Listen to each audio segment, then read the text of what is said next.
The Romans were one of the most advanced civilizations in the past.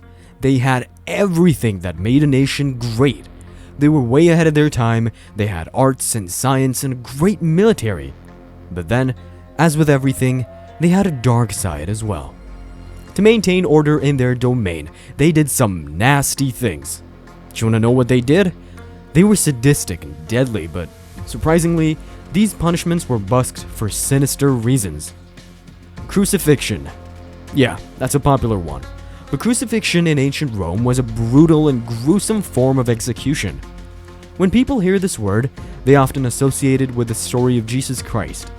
But the origins of crucifixion predate the events of Jesus Christ and can be traced back to the 6th century BC, originating in Assyria, a Mesopotamian empire that utilized impalement as a method of execution.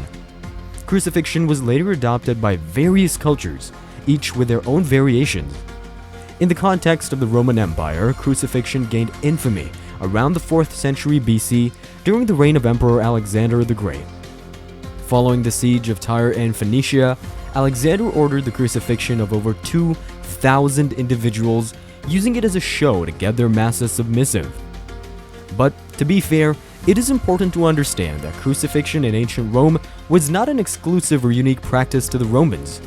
Various civilizations throughout history employed this brutal form of punishment as a means of executing criminals, enemies, or those deemed threats to the ruling power. The act of crucifixion involved the victim being nailed or tied to a cross and left to die a slow and agonizing death, often exposed to the elements and subjected to public humiliation. However, Roman citizens were exempt from this cruel method of execution due to the honor they enjoyed, which prohibited such a humiliating punishment. Contrary to popular belief, the nails were driven through the ankles and wrists, as recent studies have shown that the hands and feet cannot support the weight of the human body in such a position. Once the cross was raised upright, the condemned person would face death within a few hours or even days. The body would be left hanging in the open, serving as food for scavenging animals, adding further humiliation to this already cruel fate. Or, how the Tibetans call it, sky burial. Damnatio ad bestias, or the punishment with wild beasts. In ancient Rome, there was a form of execution that involved feeding dangerous wild animals with the bodies of the condemned. This cruel and humiliating method was often held as a spectacle, particularly in the Colosseum and other amphitheaters. This form of execution was known as damnatio ad bestias, condemnation to the beasts. It was primarily reserved for slaves, prisoners of war, enemies of the state, and, between the 1st and 3rd centuries AD, for the early Christians. The condemned person was placed in the center of the arena, either tied to a post or provided with minimal protection and a wooden sword for defense. Sometimes, they were even forced to play the role of a mythological character whose fate was predicted to be devoured by the wild beasts. Once the animals were agitated to make them more dangerous, they were unleashed. It was rare for the person to be able to defeat the wild beasts. Buried alive. This most severe penalty that the Roman Vestal virgins, priestesses dedicated to the goddess Vesta, could face would be this one. The Vestal virgins held high rank in Roman society. They were considered sacred and pure, tasked with keeping the sacred fire of Vesta burning continually.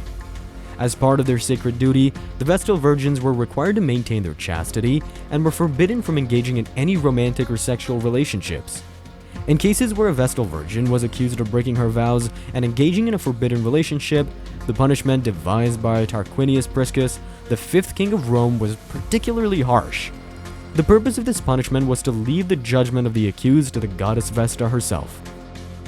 Decimatio. The punishment of decimatio or decimation was a form of discipline used as a response to desertion or disobedience in times of crisis or conflict. When a group of soldiers deserted or disobeyed orders, the punishment of decimatio would be carried out. The deserters were divided into groups of 10, and within each group, one soldier would be chosen by lot to be the punished individual. The soldier who drew the black stone was then subjected to a deadly beating by his own comrades. The remaining soldiers were forced to participate in the execution, and refusal to do so would result in them sharing the same fate as the condemned soldier. Throughout history, various empires and nations have employed such sadistic punishments as a means of maintaining control over their military forces and showing their power to enemies. While such methods might seem cruel and inhumane by modern standards, they reflect the brutal realities of ancient societies and the methods used to uphold discipline and order in times of conflict and uncertainty.